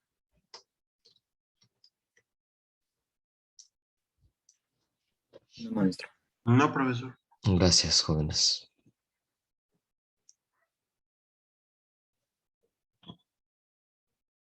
Aquí yo les dejo un ejemplo también en las notas. El vector menos 4, 2 veces la raíz de 2 y menos 1. El módulo sería menos 4 al cuadrado, que es 16, 2 veces la raíz de 2 al cuadrado, que es 8, y menos 1 al cuadrado, que es 1. 16 más 8 más 1 serían 16 más 9, que es 25, y raíz de 25 es 5. Si yo el 5 lo tomo como un divisor de cada una de las componentes, o bien multiplico un quinto por el vector, pues llego a menos 4 quintos, 2 veces la raíz de 2 sobre 5 y menos un quinto. Y esto lo pueden comprobar ustedes, es unitario también. Y esto ya lo habíamos adelantado, bien aquí en las notas, los vectores unitarios I, J y K son 1, 0, 0, 0, 1, 0 y 0, 0, 1 respectivamente para I, J y K, ¿sale? Ya lo habíamos visto. Y esto me permite entonces ya, con todo lo que hemos visto con anterioridad, cómo representar un vector como una terna ordenada de valores, cómo el segmento dirigido me permite obtener un vector, que es el punto final menos el punto inicial, cómo sacar el módulo de un vector, cómo calcular un vector unitario, que es el vector dividirlo entre su módulo, pues es que yo ya podré ver estas operaciones que me servirán para realizar problemas de álgebra vectorial. ¿Qué operaciones vamos a ver? Primero como operaciones básicas y de ahí vamos a ir desprendiendo algunas otras. Adición y sustracción, suma y resta, multiplicación por un escalar, producto escalar o punto, producto vectorial o producto cruz y producto mixto. Van a ser las 5 operaciones que vamos a estar viendo nosotros. Ahora, en el producto escalar vamos a hacer medida de valores angulares, por ejemplo. Vamos a medir el ángulo entre vectores y lo vamos a tomar como referencia.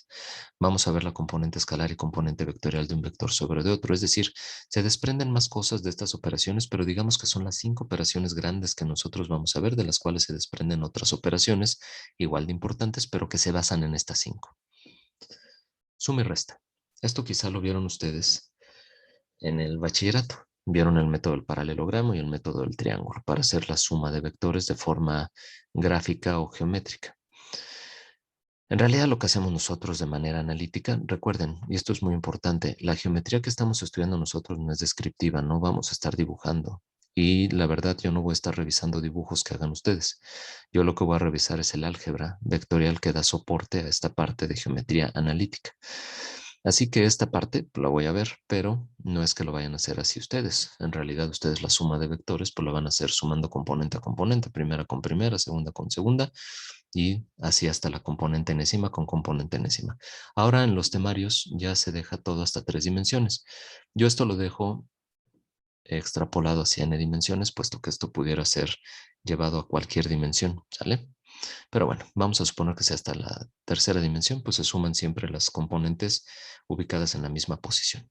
Y lo mismo para la resta, se restan las componentes en la misma posición y se acabó.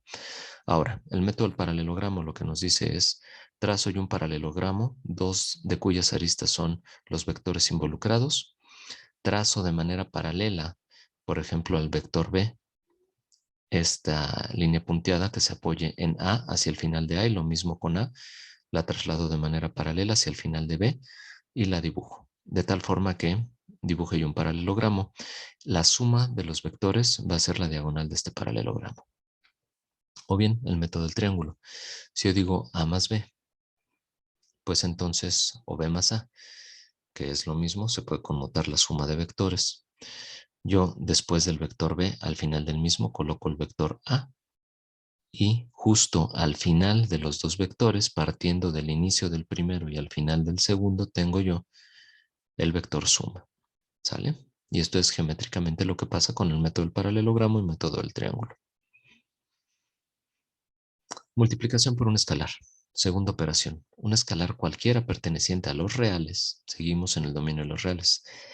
Los complejos los estudiamos nada más en álgebra, pero en toda esta parte de cálculo y geometría nos quedamos únicamente con números reales.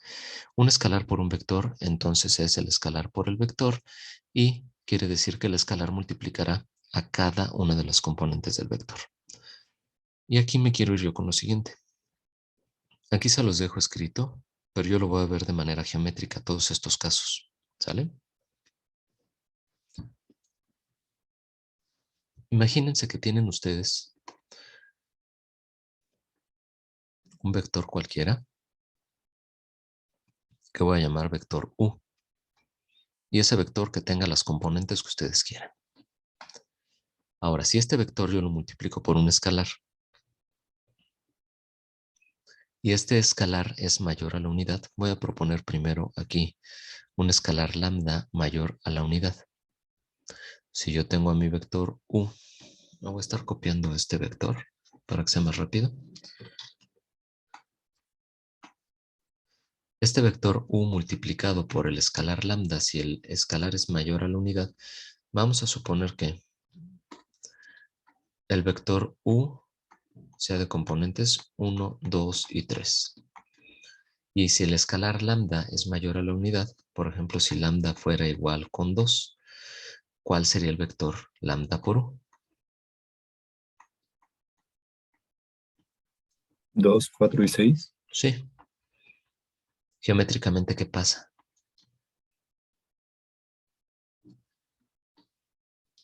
¿Se conserva dirección y sentido? Pero si multiplico su tamaño, Así es, su tamaño crece, ¿verdad? En este caso al doble. Lambda por U me da un vector mayor al vector original, pero conservando dirección y sentido.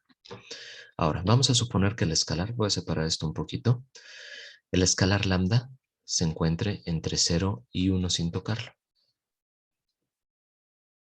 Para este vector U que tengo yo aquí, ándale, cambio de herramienta nada más.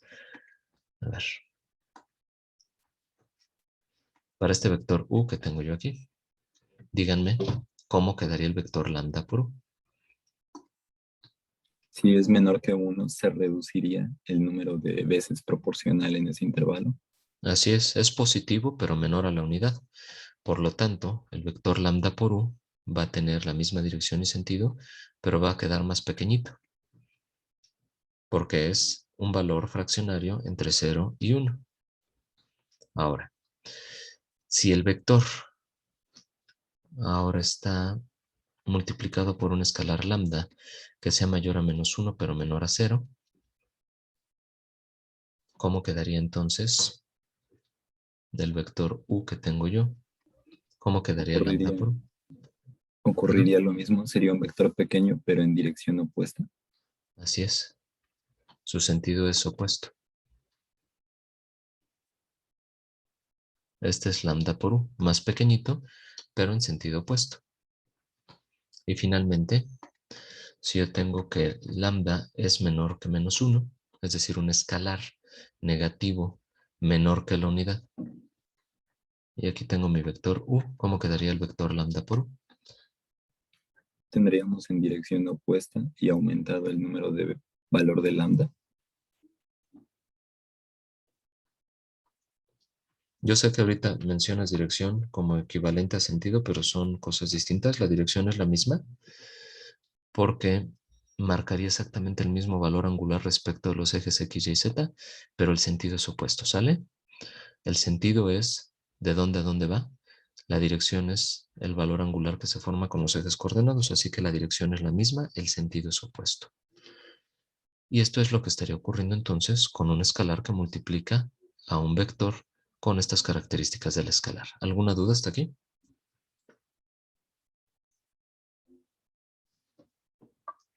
Sí, yo tengo una duda, maestro. A ver, te escucho, Santiago. Entonces la dirección sería como la pendiente de esa recta. Sí, muy bien. Ahora, lo vamos a ver justo a continuación. Como estamos en 3 dimensiones, nada más déjenme, voy a ángulos y cosenos directores. No tengo la gráfica. A ver, voy a tomar una de las primeras, que esté lo más limpia posible. Esta de aquí quizá, o sí, esta de aquí. Es muy buena tu pregunta y voy a tomar esta gráfica como referencia, nada más para hablar de los ángulos directores, que lo vamos a ver posteriormente. Creo que se alcanza a ver bien ahí, ¿verdad? Sí, maestro. Bueno, igual los demás me van diciendo, por favor. En rojo está el eje de las X. En rojo voy a poner este valor angular, que voy a llamar ángulo alfa, el ángulo medido respecto al eje de las X. En verde voy a colocar a este valor angular beta, medido respecto del eje de las Y.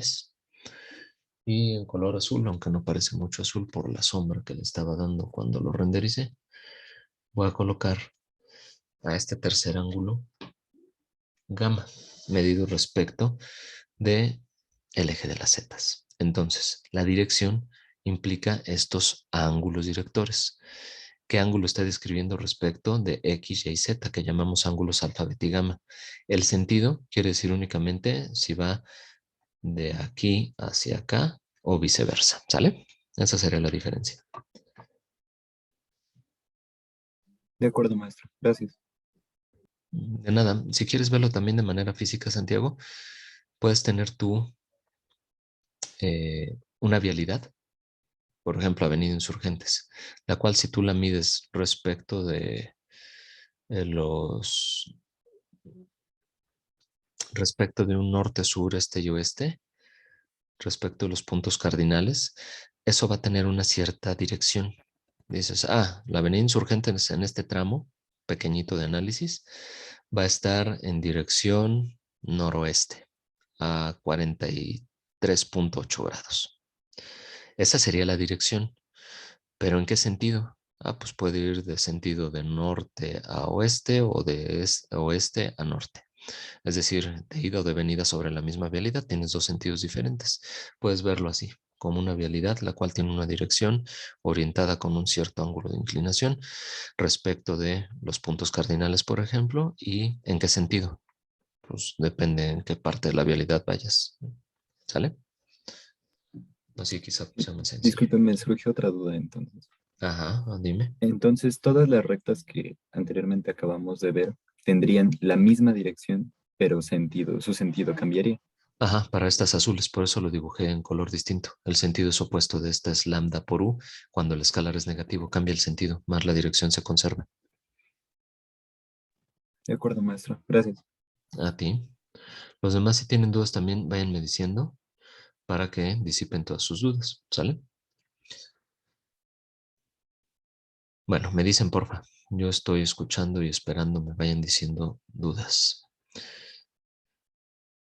Ya vimos suma y resta, multiplicación de un escalar. ¿Qué pasa si el escalar multiplica la suma de vectores? Pues el escalar multiplica cada uno de los vectores y después se suman. Si son sumas de escalares, equivale a que el mismo vector se multiplique por los escalares sumados, aunque esto en realidad se ve de manera teórica, pero no aplica. Si yo tengo el escalar 5 y el escalar 3, pues sumo 5 más 3, que es 8, y 8 lo multiplico por el vector.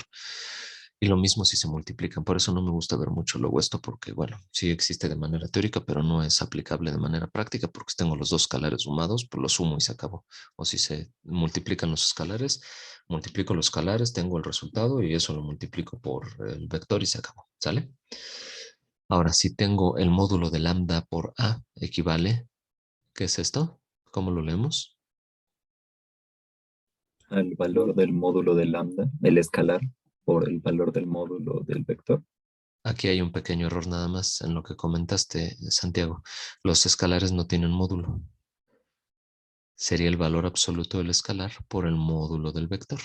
¿Sale? Y por eso ese sí quise mencionarlos, porque es un error muy común que cometemos todos como estudiante, irnos igual con la misma inercia de decir que todo es módulo. Los escalares no tienen módulo, los escalares lo que tienen es valor absoluto y el vector sí tiene módulo, ¿sale? Entonces sería el módulo del vector por el valor absoluto del escalar. Bueno, y cómo calcular el producto escalar, aplicaciones del producto escalar, condición de ortogonalidad. Déjenme hacer una pequeña pausa para... Bajé las series de aquí, antes estaban aquí. Se las voy a tener que subir al Classroom. Es importante, aquí hago una pequeña pausa, como les decía, para que pongamos un poquito en orden nuestras ideas, tomemos un respiro, nos olvidemos ahorita un poquito del álgebra vectorial y ahorita lo retomemos. Aquí en la parte de trabajo en clase, yo les debía las series 4 y 5, que sería el equivalente de lo que ustedes hacen en la plataforma para generar sus ejercicios y subir sus evidencias. Les decía que como no me dio tiempo de generar muchos ejercicios de derivada y aplicaciones, y además de ello se complica porque o pongo opción múltiple o evalúo las derivadas de manera numérica, pues se me complicó hacer este capítulo 4 y lo que hice fue lo siguiente, y esto ya está sobre claro. Ya les subí esta serie de ejercicios. Les pido la vayan haciendo. En realidad son 7 ejercicios muy sencillitos que les va a permitir practicar para el examen. Derivadas en forma explícita. La derivada de un cociente que al mismo tiempo tiene un polinomio en la parte superior, derivada de un producto elevado al cuadrado evaluado en un cierto punto, derivada de una raíz que tiene un cociente en la parte inferior y derivadas trigonométricas con argumentos que son polinomios cuadráticos o funciones cuadráticas. ¿Sale? Pero todas estas son de forma explícita. Después, derivación de función inversa para una línea recta, algo muy sencillo que vimos. Derivada en forma implícita para esta función. Derivada en forma paramétrica. Ahora, estas en forma paramétrica quiero que obtengan el valor en t y el valor en x y y. Recuerden, como lo vimos en clase, que se puede hacer también sustituyendo primero los valores de x y y a través de una identidad trigonométrica y que ustedes pudieran derivar de forma implícita. Se puede hacer de dos vías esta. Con la ecuación que vimos, la derivada de y respecto a x es la derivada de y respecto a t dividido entre la derivada de x respecto a t, o se puede cambiar todo en términos de x y y, dejar una sola función en forma implícita y derivar de forma implícita y llegar a lo mismo. Yo les sugeriría que lo hicieran de ambas formas. Si me lo hacen en términos de t, nada más está bien. Pero si ustedes lo llevan a una ecuación en forma implícita y comparan con el resultado que tenían en forma paramétrica y que después pueden sustituir los valores de x y y en el resultado paramétrico para dejarlo en términos de x y y lo comparan con la derivada implícita, creo que sería muy buen ejercicio para ustedes. ¿Sale? Y después de derivación en forma paramétrica, tenemos aplicaciones, dos aplicaciones geométricas. Obtener las ecuaciones de la recta tangente y de la recta normal para esta función en este punto y determinar los puntos sobre esta función, sobre esta función cúbica, donde la tangente sea paralela a la recta ecuación 3x menos y más 5 igual con 0. Dos aplicaciones geométricas y una aplicación física. Una placa metálica aumenta su radio por efecto del calor con una rapidez de 1 centímetro por hora. ¿Con qué rapidez aumentará el área de la placa cuando el radio mida 10 centímetros? ¿Sale? ¿Dudas?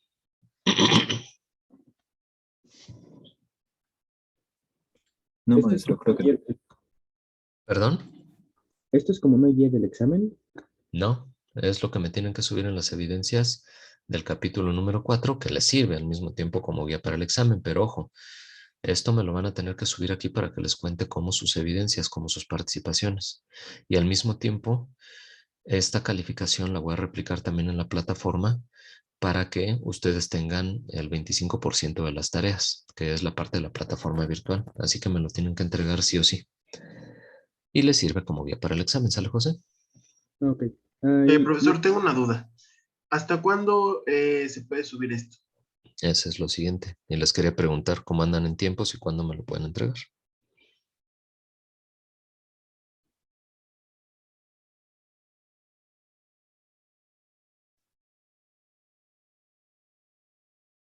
No los escucho. ¿Podría ser de aquí el otro domingo, profe? O sea, de este al siguiente. A ver, este domingo es 14. ¿Propones hasta el 21? Sí, es una propuesta mía, no sé qué opinan los demás. Ok. A ver, Cristian propone el 21. Me parecería bien esa fecha. me parece Igual a bien. mí, hasta el 21. Ok. Sin embargo, la serie 5, que va a ser una serie muy cortita con 4 ejercicios, todavía no la subo. Esa la subo hoy y la voy a dejar para el mismo día. ¿Sale? Porque si lo llevamos hacia el 21, nosotros terminamos clases el día 12. Ya nada más nos quedan 1, 2, 3 fines de semana y nos quedarían para entregar 2 capítulos más. Yo siento que se nos está juntando, ¿eh? Pero ok, lo dejo para el 21 como ustedes propusieron y estas van a tener que quedar para la última semana de clase si quieren las dos y se les junta el trabajo, pero tienen que entregarlas. ¿Sale? Porque es parte de su Ok, profe. calificación. Ok, perfecto. Entonces, capítulo 4 lo dejamos para el 21, a las 23:59. Y de la misma manera, el capítulo 5 van a ser 4 ejercicios. Lo dejamos para el 21 también, a la misma hora. No lo dejen todo hasta el último. Yo que les sugiero, si lo pueden hacer desde ahorita para estudiar para el examen que es pasado mañana, váyanlo haciendo. Si ya deciden subirlo o no porque no lo hicieron en limpio es otra cosa, pero si lo pueden subir antes, pues sería mejor para ustedes porque quiere decir que están estudiando para el examen. Bueno, eso es lo primero. Lo segundo, les voy a subir series de ejercicios aquí.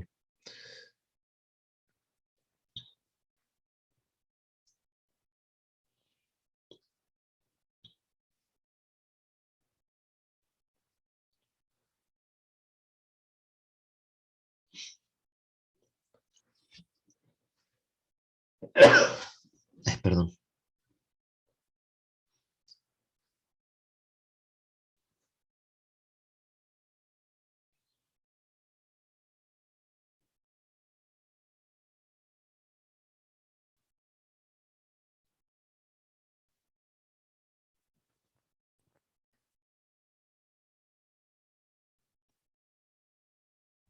Ajá, gracias, Luis.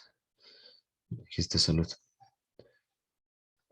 Estoy buscándoles las series que les voy a subir de una vez a Classroom.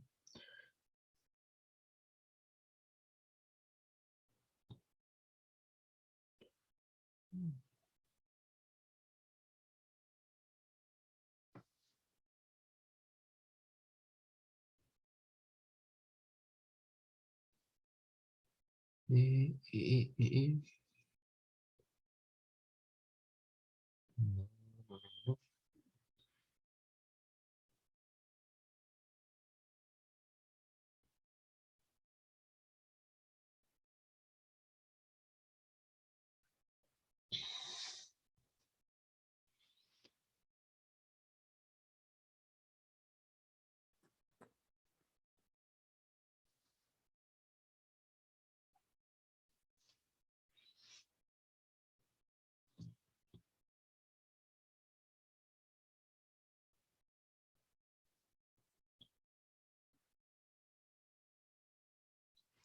Estas series ya tienen algo de tiempo. Cuando la materia de geometría se daba de manera independiente a la materia de cálculo y son series muy completas.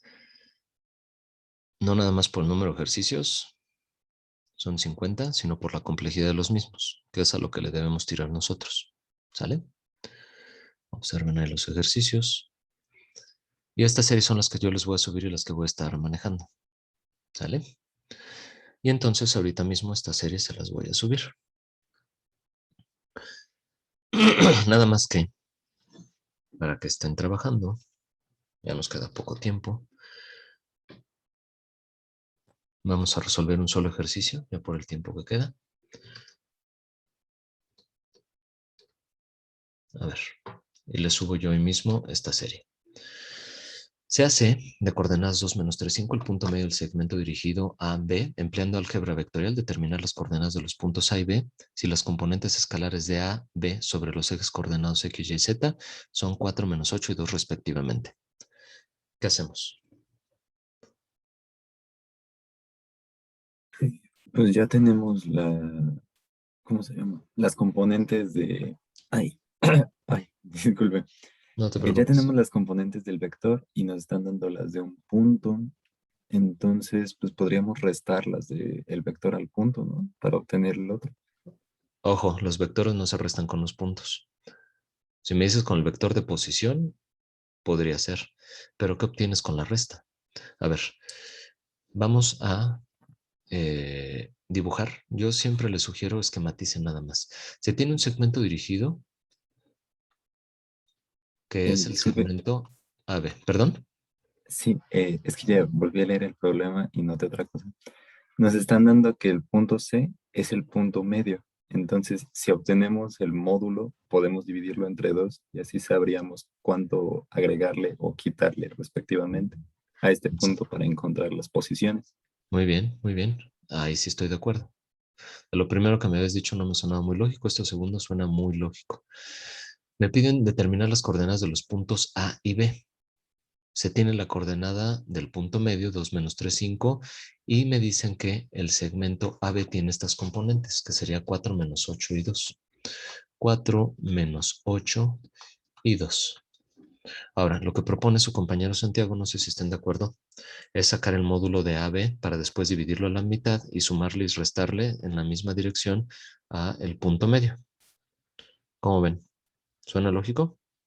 A mí sí me suena lógico. Sí, sí suena lógico. ¿Perdón? Sí suena lógico. Ah, gracias. Es que se escucha medio bajita tu volumen. Bueno, ¿cuánto vale AB en módulo? 4 al cuadrado más 8 al cuadrado más 2 al cuadrado, todo eso, raíz. A ver, 4 al cuadrado es 16. 8 al cuadrado, 64. 2 al cuadrado, 4. ¿Cuál es el módulo? Raíz de 84. Y la raíz de 84 se podrá racionalizar. 2 raíz de 21.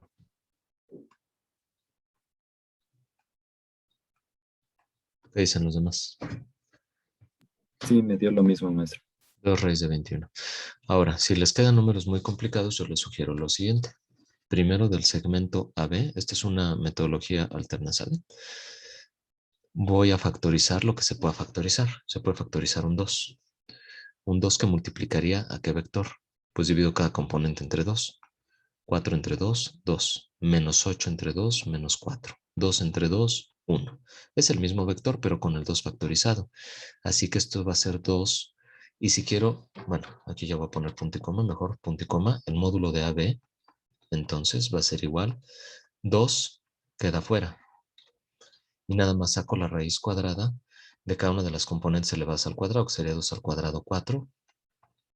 4 al cuadrado es 16 y 1 al cuadrado es 1. Y esto sería 2 veces la raíz de 21. ¿Sale? Como quieran hacerlo. El resultado es exactamente el mismo. Correcto. Ese es el tamaño. Y luego,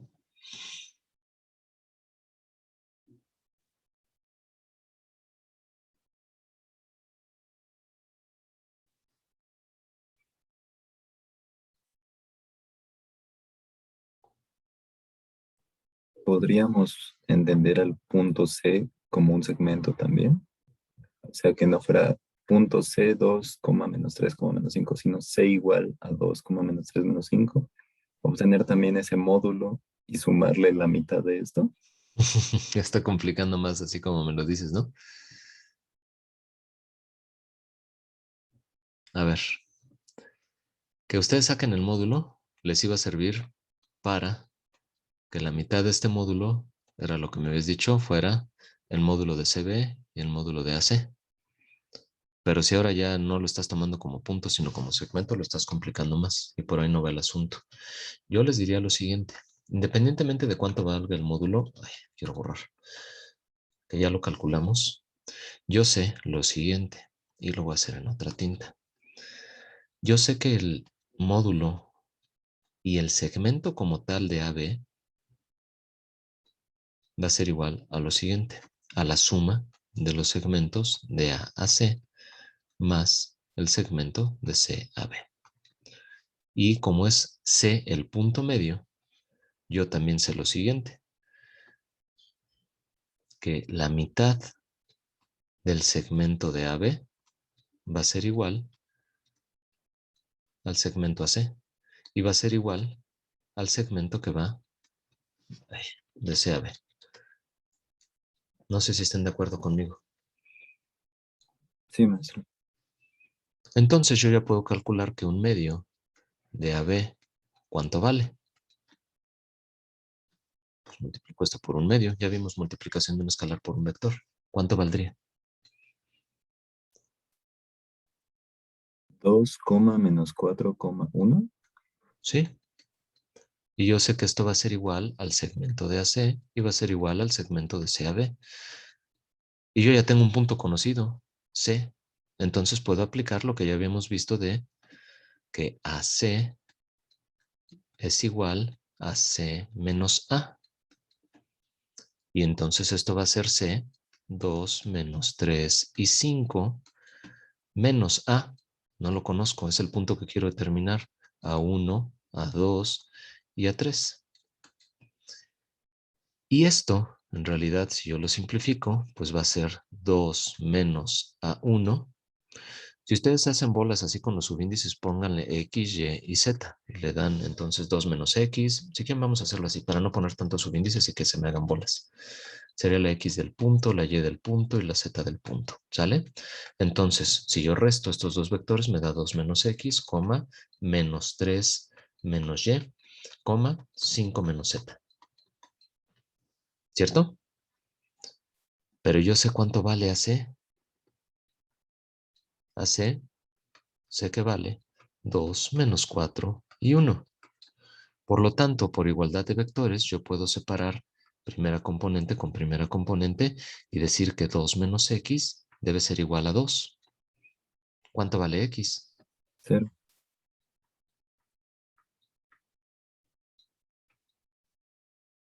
Después, segunda componente, y esto ya lo voy a hacer en otro color, si no, todo verde, nos vamos a hacer bolas. Tiene que ser igual a la segunda componente, por lo tanto, menos 3 menos Y tiene que ser igual a menos 4. ¿Cuánto vale Y? Menos 1. Bueno, 1. 1. Y finalmente Z, lo voy a hacer en otro color para no hacernos bolas. Yo sé que 5 menos Z es igual a 1. ¿Cuánto vale Z? 4. Y se dieron cuenta que ya determinamos X, Y, Z para el punto A. Este punto A es de coordenadas X, Y, Z. Y esto lo voy a hacer ya en otra tinta. Por lo tanto, el punto de coordenadas A, ¿cuánto vale? 0,1,4. Ujú. Ahora, vamos a hacer exactamente lo mismo, pero para el segmento de C a B. Y eso lo hago en otra tinta. CB va a ser igual a B, que no lo conozco, X, Y y Z, menos el punto C, que sí lo conozco, 2 menos 3 y 5. Y esto va a ser igual a X menos 2, coma, Y más 3, coma, Z menos 5. Y ya sabemos cuánto vale esto, ¿verdad? Vale lo mismo que valía el segmento de A a C, la mitad de AB, que es 2 menos 4, 1. Entonces, ¿cuánto vale X? Igual, me voy otra vez con colores.